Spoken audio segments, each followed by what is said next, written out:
Друзья, всем привет! Кто случайно или не случайно заглянул на мой канал, с вами я, Варвара. Сегодня я вам хочу рассказать интересную историю о том, как я в свои 19 лет переезжала в Москву совершенно одна, без каких-либо связей, знакомств и, что самое главное, без денег. У меня были деньги только на билет в один конец. Пару тысяч оставалось, чтобы снять хостел, и все. Больше у меня не было ничего. Это было не просто смело, это было пиздец как смело. Я думаю, что история эта интересная, и, возможно, мой опыт будет кому-то полезен. Так вот, как мне в целом удалось выжить в такой стрессовой ситуации? Физически-то я осталась здорова и жива, но что касается ментального здоровья, сейчас расскажу поподробнее. Вообще, сама я из маленького города в Удмуртской республике, и с самого детства я мечтала переехать в какой-нибудь крупный город, в мегаполис. И я всегда была фанаткой разных сериалов по СТС, по ТНТ. Когда я смотрела эти сериалы, я фанатела по главным героям. И, конечно же, как маленькая девочка, я мечтала быть как они. А все они, конечно же, жили в Москве. И вот я все мечтала, что когда я стану взрослой, я тоже поступлю в университет в Москве, найду классную работу, буду богатой тетей из Москвы. Гениально! И вот жила, росла я с этой мыслью, но в 11 классе родители мне сказали, что абсолютно ничем мне помочь не смогут. И если я хочу куда-то там уезжать, то я должна это как-то добиваться сама. И еще, когда я была в 11 классе, у нас в семье была довольно сложная ситуация, и финансовая, и психологическая. И, к сожалению, я как ребенок не смогла с этим справиться. И из-за этого в 11 классе я совершенно забила на подготовку к ЕГЭ. Из-за того, что я всегда хорошо училась, я надеялась просто на свою сообразительность и думала: ничего страшного, что я совсем не готовлюсь к ЕГЭ, я же и так умная, я же так все знаю, учусь на 5, на 4, ну как я могу не сдать ЕГЭ? И давайте все вместе. Как же сильно я ошибалась. Сдала-то я хорошо, в принципе, но учитывая финансовую нашу ситуацию и мои какие-то амбиции переехать в Москву, мне нужно было поступать на бюджет. А чтобы поступить на бюджет в Москве, нужны там просто ЕГЭ по каждому предмету, чтобы были под 100 баллов. Естественно, я без подготовки вообще к 100 даже не приблизилась. О чем я? Мы в дерьме! Мы в дерьме!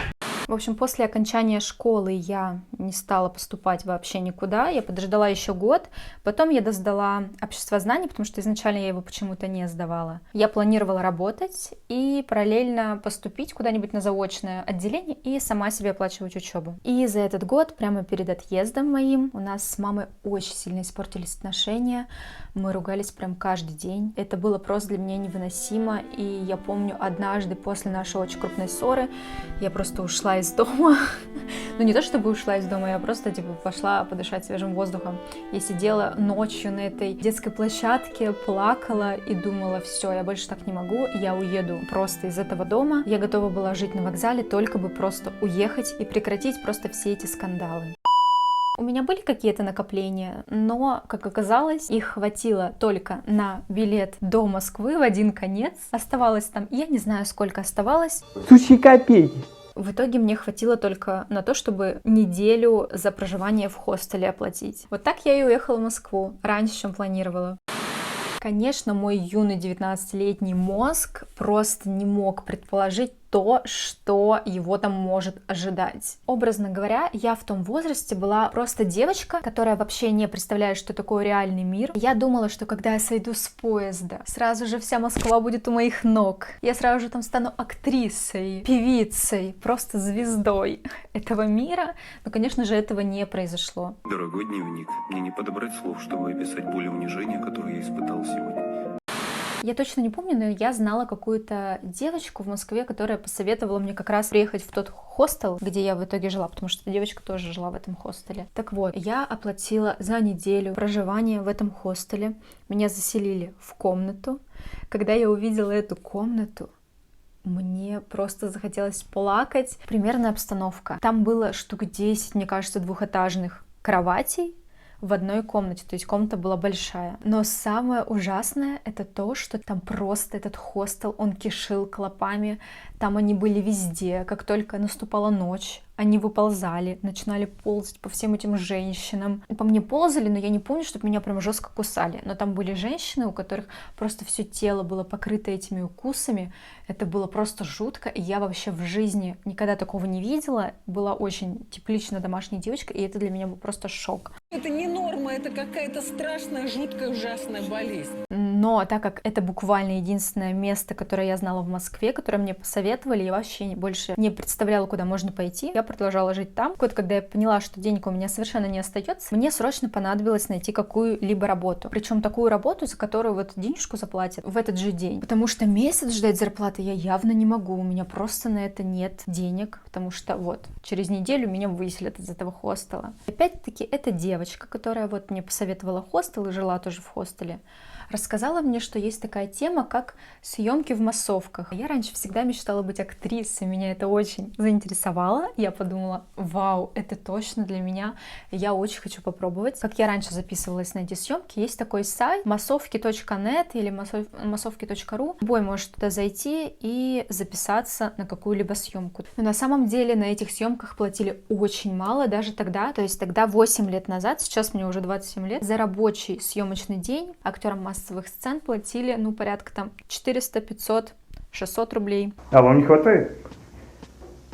Иногда бывали съемки подороже, но это прям очень какая-то редкость была. И даже тогда, 8 лет назад, и то это были очень маленькие деньги. И ходила я на эти съемки буквально каждый день. Возможно, у меня были выходные только тогда, когда у меня не получалось записаться, но там по какой-то причине меня просто не брали. А этих денег мне буквально хватало, чтобы оплатить ежедневное проживание. То есть я начала уже платить за один день вперед. У меня оставались какие-то копейки просто на еду. Я питалась роллтоном, я питалась этим пюре быстрого приготовления, вот этими кашами быстрого приготовления, такими маленькими пакетиками.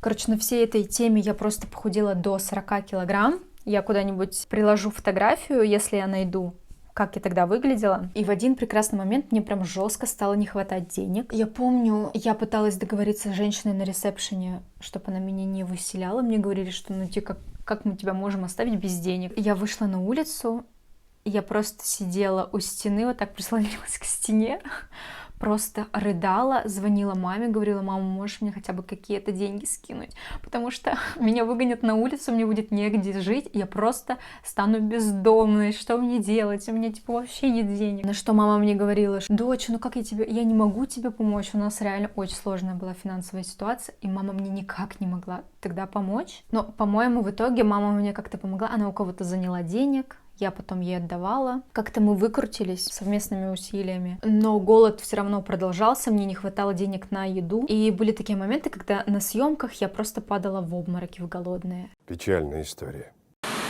Я помню, была какая-то съемка политической программы или что-то подобное. Съемка была стоя. Актеры массовых сцен вот так вот стояли за таким квадратным, получается, столом. С одной стороны были люди, которые непосредственно главные герои были, которые там дебаты какие-то между собой проводили, и стояли просто актеры массовых сцен, которые там должны были хлопать, когда нам говорят. Вот, соответственно, стою, и я прям чувствую, что все, мне плохо, я стараюсь держаться за эту стойку. По итогу я падаю, все подбегают, а это во время мотора было. По-моему, после этого меня стали еще меньше звать на съемки, потому что вот эти вот ребята, которые набирают актеров, они тоже у себя помечают в списках людей, с которыми что-то не так, которые, например, часто просыпают, опаздывают или еще что-то не так.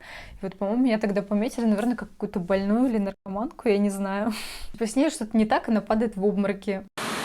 Но это было очень тяжело, это было не один раз. И когда я думала, что я уже, просто как вот мне выжить в этой Москве, как мне выбраться из этого всего, со мной произошел случай, который, по сути, изменил мою жизнь в то время. Я тоже была на съемке, и после окончания съемки мы с ребятами стояли на улице, болтали, что-то обсуждали с девочками. И там была девочка, и она рассказывает: вот я только недавно приехала в Москву, я устроилась на работу. Я ее спрашиваю: где ты работаешь? Она говорит: ну там-то работаю. Я спросила: нужны ли вам сейчас, может быть, сотрудники, потому что я очень ищу работу. Она такая: да, у нас есть вакансия, если хочешь, я дам тебе номер, ты позвонишь, там договоришься, может быть, получится, тебя возьмут. Я такая: ну супер, давай номер. Я позвонила, меня пригласили на собеседование, и меня взяли на эту работу. Работа эта была для меня на то время просто супер. Я работала в ГУМе. Кто не знает, ГУМ расшифровывается главный универсальный магазин. Он находится на Красной площади. Я там работала в информационном бюро. Это такая стойка. Люди могут к тебе подходить, спрашивать, где там тот-то магазин находится, где тот-то магазин находится. И мы должны подсказывать. И еще какой был плюс в этой работе, это то, что ГУМ предоставлял своим сотрудникам бесплатное проживание в общежитии. Для меня это было просто спасением, потому что мне просто было буквально не на что и негде жить. Но общежитие это, конечно, было тоже не райское место, скажу я вам. Там было по 5 примерно кроватей в комнате двухэтажных, то есть 10 человек в комнате. Это уже лучше, чем в предыдущем моем месте проживания, но все еще как бы не очень хорошо. Там не было клопов, но там было полно тараканов. Там жили в основном женщины 50+. Несмотря на то, что ГУМ является таким элитным магазином, там есть продуктовый магазин в самом ГУМе, гастроном, и вот туда в основном приезжают женщины на подработку, тоже из маленьких городов, и они как раз проживают в этом общежитии бесплатном от ГУМа. И мы такие 2 молодые девчонки, то есть в основном там жили женщины 50+. Было очень сложно, у меня просто целая куча сумасшедших историй из этой общаги. Я с вами обязательно ими поделюсь в следующем видео, так что обязательно подписывайтесь на мой канал, если вам вообще в целом интересен такой контент. И, собственно, вот с начала моей работы в ГУМе началась совершенно новая история в моей жизни, где происходило очень много интересных событий, которые я не уверена, что я хотела бы повторять. Впрочем, это уже совсем другая история.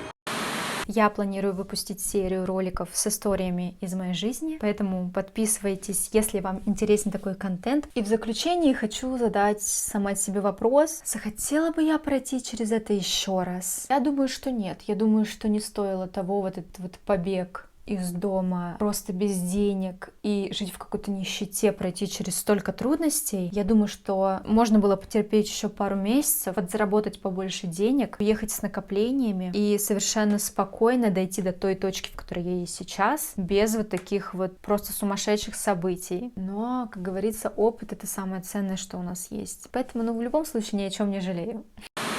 На этом у меня все. Большое вам спасибо за просмотр. Если вам понравилось это видео, еще раз попрошу вас подписаться, поставить лайк и, конечно же, написать комментарий. Я обязательно постараюсь учесть все ваши пожелания, может быть, замечания, чтобы следующие видео вас только радовали и доставляли вам удовольствие.